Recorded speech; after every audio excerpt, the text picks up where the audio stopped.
In 1850, no one had ever heard of John D. Rockefeller. In 1860, no one had heard of J.P. Morgan controlling the financial arteries of a continent. In 1870, the Rothschild name was still a regional whisper, not the planetary force it would soon become. By 1900, these families owned the world. That is 50 years, half a century. And in that window, virtually every dynasty that controls global finance, media, energy, and pharmaceutical industries today emerged from obscurity, fully formed, capitalized beyond explanation, with wealth that had no traceable origin story that holds up under scrutiny. That is not a coincidence. That is a pattern. And once you see it, you cannot unsee it, because the timeline does not just tell us who got rich, it tells us what was happening. In the decades right before they did, there was something here before them. Something enormous, something that was erased, and the families that rose to replace it did not build their wealth from nothing. They inherited ruins. This is the story of the richest families on earth, and the civilization they stepped into after the reset. But before we get into the families themselves, we need to establish something. Because this is not a story about envy. It is not about resenting people for having money. This is about a specific anomaly in the historical record. A timing problem, a capital problem, a construction problem. 3 separate categories of evidence that all point to the same conclusion when you lay them side by side. To understand where these dynasties came from, you first have to understand what researchers in the Tartaria space have been documenting for years. The buildings that supposedly took decades to construct somehow appear in cities that were officially frontier wilderness just years before. Photographs from the 1860s and 1870s show architectural complexity that defies the labour and technology of the era. Grand columned halls, vaulted railway terminals, monumental courthouses and post offices in towns that had barely 50 permanent residents. The official explanation is that human beings built all of it in 20 years with horse-drawn carts and hand tools. No power equipment, no cranes, no modern concrete mixing. Just men with wheelbarrows. And alongside that construction miracle, a handful of families were suddenly sitting on incomprehensible fortunes with no coherent explanation for how they accumulated them. Look at the Rockefellers. John D. Rockefeller Sr. is presented as a self-made industrialist who built Standard Oil from the ground up. The story begins with him as a bookkeeper, then a produce merchant, then an oil refinery co-owner in Cleveland in the 1860s. By 1880, he controlled 90% of all oil refining in the United States. By 1900, his net worth adjusted for today's currency is estimated between $300 and $400 billion. The question that never gets a satisfying answer is, where did the startup capital come from? Who funded the initial refinery? Who extended the credit lines when Standard Oil was buying out competitors at a pace that would have required enormous cash reserves? The bookkeeper origin story does not explain the capital base. It never has. The Morgans are even more instructive. J.P. Morgan's father, Junius Spencer Morgan, was already an international banker operating out of London by the 1850s, deeply connected to European money houses at a time when transatlantic financial infrastructure was supposedly still primitive. J.P. took that foundation and in the span of 30 years reorganized entire American industries, railroads, steel, electricity, telecommunications. He did not just invest, he restructured. He operated as though he had a map of what the American economy was supposed to look like after someone had drawn up the blueprint in advance. And then there are the Rothschilds. The official origin story says Meyer Amschel Rothschild began as a coin dealer in the Frankfurt ghetto in the mid-1700s and built a banking dynasty through 5 sons placed across 5 European capitals. Nathan in London, James in Paris, Salomon in Vienna, Amschel in Frankfurt, Karl in Naples. The story is presented as an act of extraordinary familial coordination. 5 brothers, 5 cities, 50 years, and suddenly the most powerful banking network in Western history. The timeline of their rise from coin dealer to controlling interest in the Bank of England is compressed in a way that stretches credibility when you examine the actual mechanics of 18th and 19th century wealth accumulation. Capital does not travel that fast in a pre-telegraph world. Relationships do not consolidate across 5 sovereign nations in one generation without an existing infrastructure to move through. The Rothschild rise looks less like a family business that grew and more like a family that was handed a pre-existing network and placed into operational control of it. What is consistent across all 3 dynasties and across the Carnegies, the Vanderbilts, the Astors, the Warburgs is that the serious generational untouchable wealth appears in concentrated form between approximately 1860 and 1890. The same 30-year window. Now consider what researchers point to as happening in that same window in the physical world. The 1811 New Madrid earthquakes are documented. The 1815 eruption of Mount Tambora caused what historians call the year without a summer in 1816. Crop failures across the northern hemisphere, famine, social instability, mass migration. The Carrington event of 1859 was a geomagnetic storm so powerful it set telegraph lines on fire and produced auroras visible at the equator. And in 1811 through the 1850s, the fossil record of inhabited land changes in ways that official history attributes to migration and development, but which, when mapped, shows something closer to repopulation. Repopulation, not expansion, repopulation.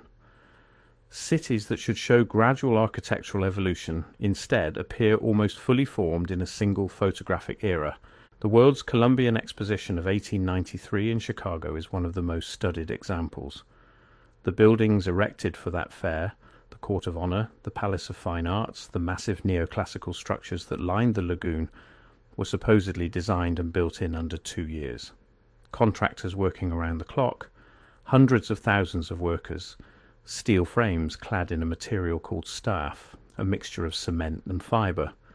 But researchers who have studied the original survey photographs point to details that do not fit a temporary construction project. The basement systems, the infrastructure that ran beneath the grounds, the precision of the stonework in areas that would never be photographed by tourists. It did not look like something built for an 18-month exhibition. It looked like something adapted for one. The same pattern appears in Washington, D.C., in the grand post offices and customs houses that dot American cities, in the train stations of Philadelphia and Cincinnati and St. Louis.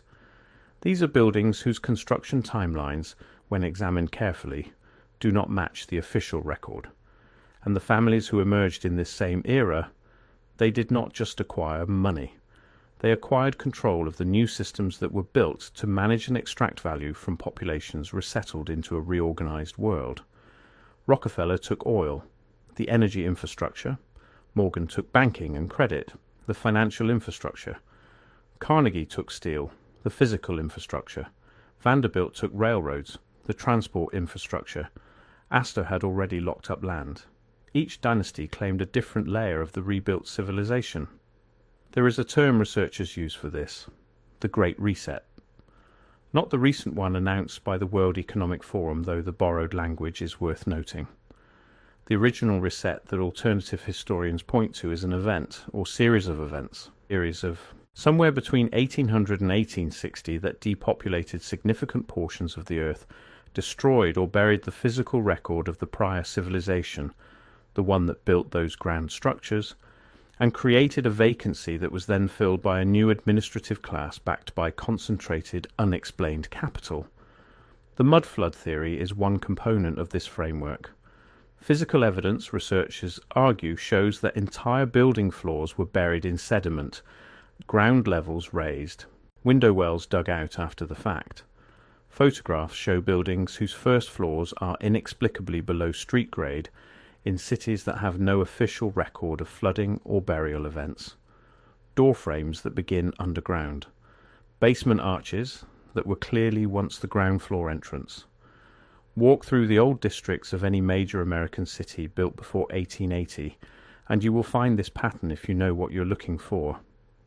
Buildings where the ornamentation is richest at the level that is now a basement.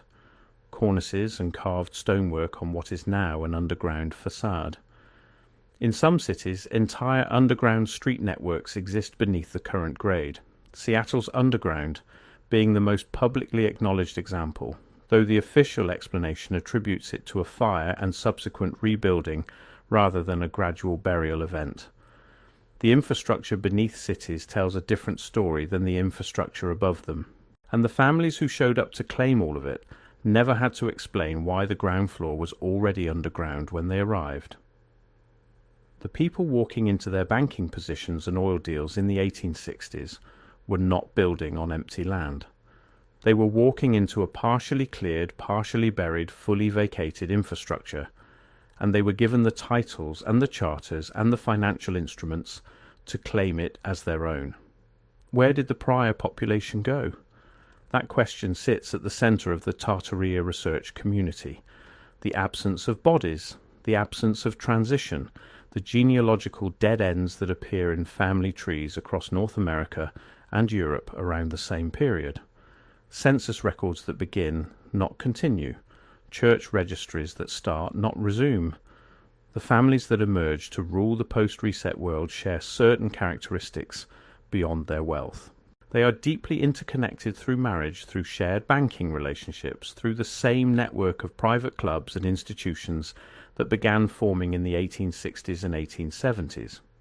The Pilgrim Society, the Council on Foreign Relations, which would come later, but whose founding membership overlaps almost completely with the second-generation heirs of the original wealth families. The Bank for International Settlements, established 1930, which exists outside the legal jurisdiction of any nation on earth, originally to manage German reparation payments, but which quickly became the central node of the global banking network. You do not build infrastructure like that in 2 generations. You inherit it. You inherit the relationships, the instruments, the templates. Someone designed this system. The families visible to us are custodians, not architects. The custodian role is important to understand. A custodian does not need to know the full history of what they are managing. They only need to know the rules, how to operate the systems they were handed, how to pass them to the next generation intact. The bootstrap mythology, the self-made stories, serve the custodian perfectly. If people believe you built it, they never ask who built it before you. They never ask about the gap. They never look at the 30-year window and ask why every major dynasty on earth planted its flag at exactly the same moment in the same era of supposed primitive industrial development. And that may be the most important thing to understand about the richest dynasties on earth. Their public-facing history, the bootstrap stories, the self-made industrialist narratives, the rags-to-railroad baron arcs. Those are administrative legends, stories constructed to explain the presence of capital that arrived fully formed into a world that had just been emptied and reset. The real origin of that wealth is the same origin as the grand buildings that appear without a credible construction timeline. The same origin as the cities that materialize in the photographic record without a coherent settlement sequence. The same origin as the infrastructure that was already in place when the first settlers of the official record arrived. Consider also the orphan trains.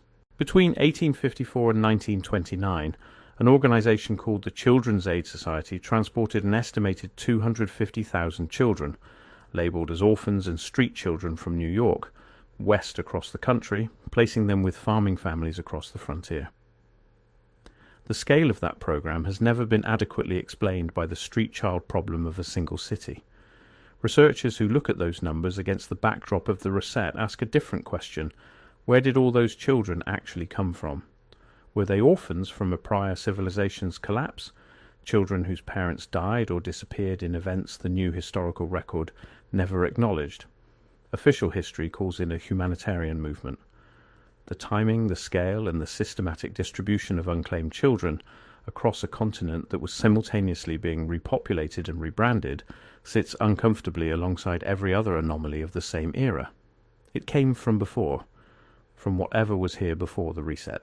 From the civilization that researchers have spent years trying to name, reconstruct, and understand, the one referred to, however imperfectly, as Tartaria. The families did not create the new world. They claimed what was left of the old one. They renamed it, repapered it, refinanced it, and then they wrote the history books that taught every subsequent generation that they had built it from scratch. That story is collapsing. not because of any single piece of evidence, but because of the weight of the pattern, the timeline, the convergence, the architecture that defies the labour capacity of the era it supposedly came from, the simultaneous emergence of dynasties across continents, all staking claims to the same moment of transition, all tracing their untraceable fortunes back to the same 30-year window when, according to the official record, the modern world began. It did not begin, it resumed, under new management. And the question that keeps getting louder, the one that more and more researchers are refusing to let go of, is not whether a prior civilization existed. The buildings answer that question on their own. The question is, who decided which families got to inherit it?